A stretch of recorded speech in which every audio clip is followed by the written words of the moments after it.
Friends, अगर आप JEE mains या नीट क्वालिफाई करना चाहते हो तो आप सबसे बेस्ट जगह हो, क्योंकि आज बात करेंगे इंडिया के सबसे बेस्ट लर्निंग ऐप अनअकैडमी की, जहां पर आपको जेईई मेंस और नीट की सभी क्लासेस लाइव मिलेंगे और पूरा कोर्स आपका कवर किया जाएगा।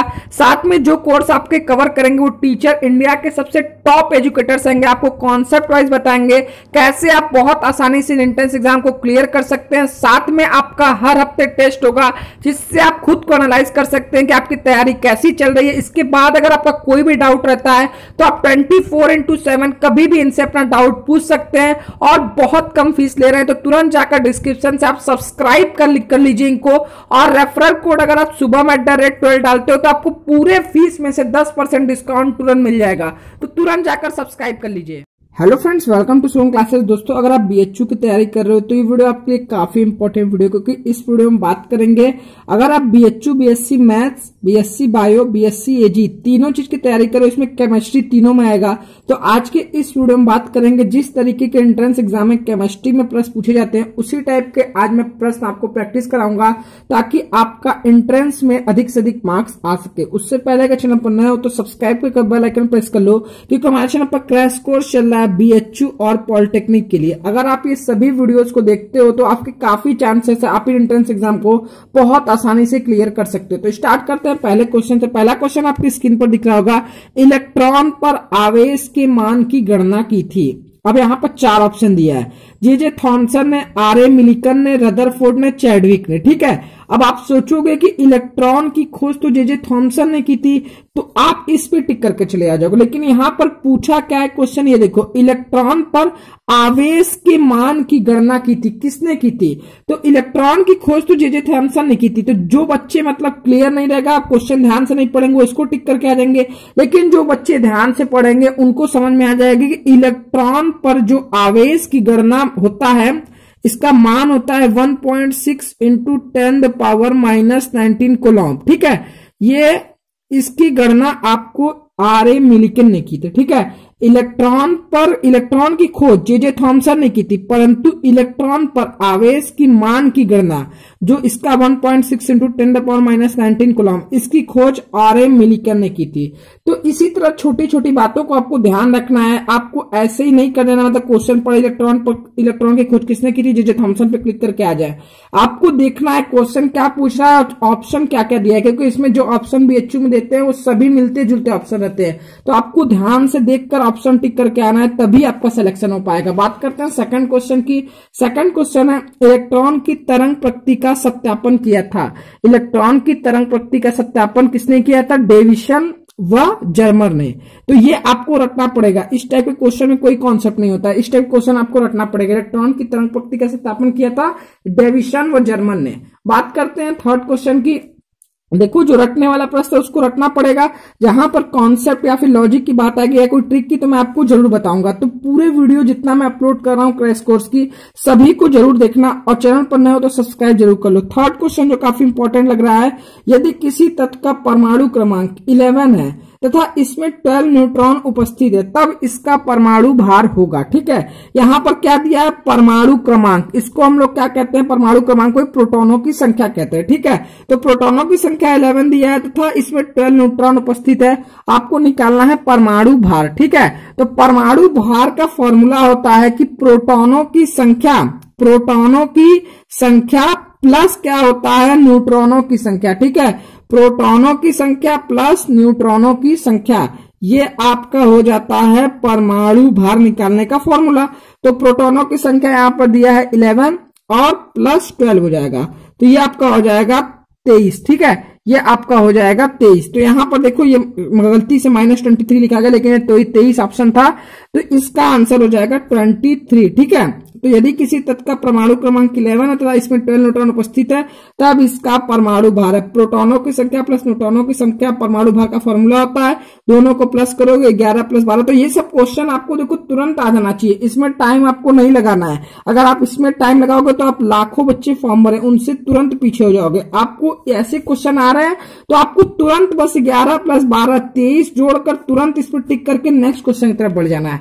तो ये सब आपको ध्यान रखना पड़ेगा। अगर आप चाहते हो इतना टफ कंपटीशन है कि अगर आप थोड़ी सी भी मिस्टेक करते हो तो आप लाखों बच्चों से पीछे हो सकते हो। इसलिए आपको एक एक पॉइंट कदम को फूक फूक के चलना पड़ेगा, ठीक है। फोर्थ क्वेश्चन है, यूरिया के 1 विलियन के 100 मिलीलीटर में यूरिया के 6.02 इंटू 10⁻20 अणु है, इस यूरिया विलयन की सांद्रता है। तो इसको देखो कैसे करोगे, इसको देखो मैं कॉपी पे आपको समझाता हूं। तो देखो सबसे पहले आप क्या लिखोगे, यूरिया के मोलों की संख्या, ठीक है। यूरिया के मोलों की संख्या जब आप निकालोगे तो यहां पर देखो दिया हुआ है, ठीक है। यहां पर आपको दिया हुआ है 6.02 इंटू 10⁻20 और आपको एवोगाड्रो नंबर पता होगा 6.02 इंटू 10⁻23। तो आप इसको डिवाइड करोगे 6.02 इंटू 10⁻20 और यहां पर एवोगाड्रो नंबर से डिवाइड करोगे 6.02 इंटू 10⁻23 होता है, ठीक है। जब आप इसको डिवाइड करोगे तो ये आपका आ जाएगा -3, 10⁻−3। ये देखो ये कट जाएगा 10⁻20, 10⁻23, ठीक है। तो ये आपको आ जाएगा 10⁻−3। अब यहां पर देखो एक चीज और दिया है, विलियन के 100 मिली, यूरिया के 1 विलियन का 100 मीटर में, तो यहां पर हो जाएगा ये विलियन का आयतन, ठीक है। ये आपका हो जाएगा विलियन का आयतन। ये कितना दिया हुआ है, 100 मिलीलीटर, ठीक है। अब आपको इसको लीटर में चेंज करना है, तो आप इसको क्या कर दोगे, सिंपली 100/1000 कर दोगे तो ये लीटर हो जाएगा। अब आपको क्या निकालना है ये भी एक बार देख लो, निकालना क्या है, इस यूरिया विलयन की सांद्रता है, ठीक है। तो मतलब विलयन की मोलरता निकालनी है, ठीक है। तो लिखोगे विलयन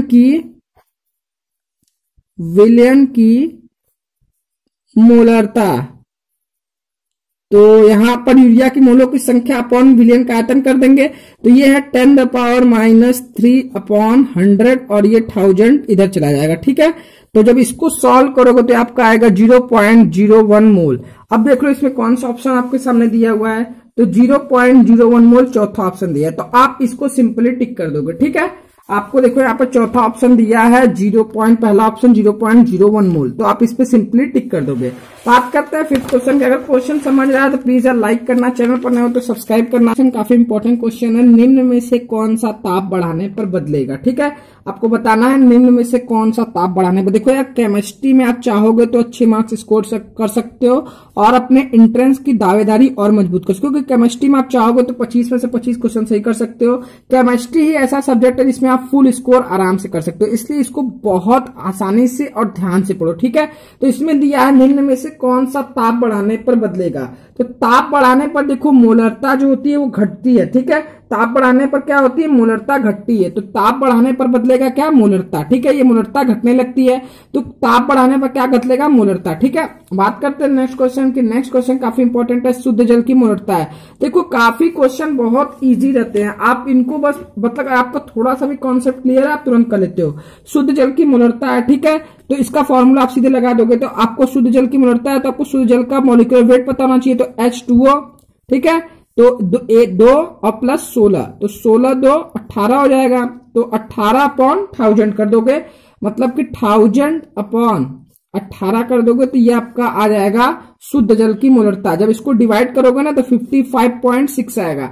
ये सब आपको रटा होना चाहिए, ये सब अगर आपको रटा होना चाहिए, शुद्ध जल की मोलरता कितनी होती है 55.6 मोल, ठीक है। आपको इतना पता होना चाहिए, ये नहीं कि आप चलेंगे उस टाइम फॉर्मूला लगाने तो आप पता चला 1000/18 इसको 1 मिनट में सॉल्व कर रहे हैं और आप काफी बच्चों से पीछे। तो आपको ये छोटी छोटी बातें अभी आप प्रैक्टिस करोगे तो इस टाइप के क्वेश्चन आएंगे तो आप तुरंत कर लोगे। बात करते हैं नेक्स्ट क्वेश्चन की। नेक्स्ट क्वेश्चन है H3PO4 का तुल्यांकी भार है। आपको बताना है H3PO4 का तुल्यांकी भार कितना होता है, ठीक है। 4 ऑप्शन यहाँ पे भी दिया है, तो आपको पता होगा। देखो H3 है, ये 3 विस्थापनीय हाइड्रोजन परमाणु में उपस्थित है, तो और 3 हाइड्रोजन परमाणु में जब उपस्थित रहते हैं विस्थापनी में तो आपका क्षारीय कितना होता है, क्षारकता इसका 3 होता है, ठीक है। तो अब इसका 76, तो अम्ल का आपको ये H3PO4 का क्या निकालना है, तुल्यांकी भार निकालना है, ठीक है। तो तुल्यांकी भार निकालोगे तो फॉर्मूला होता है अणु भार अपॉन क्षारकता। क्षारकता इसका 3 होता है, तो अणु भार निकालोगे H3PO4 का, H3PO4, तो ये 3 प्लस इसका 31 और इसका 64 हो जाएगा। तो जब तीनों को प्लस करोगे 31 64 और प्लस 3, ठीक, 34 और 64 प्लस करोगे 98 हो जाएगा। अब 98 अणु भार हो गया और ये हो गया आपका 3।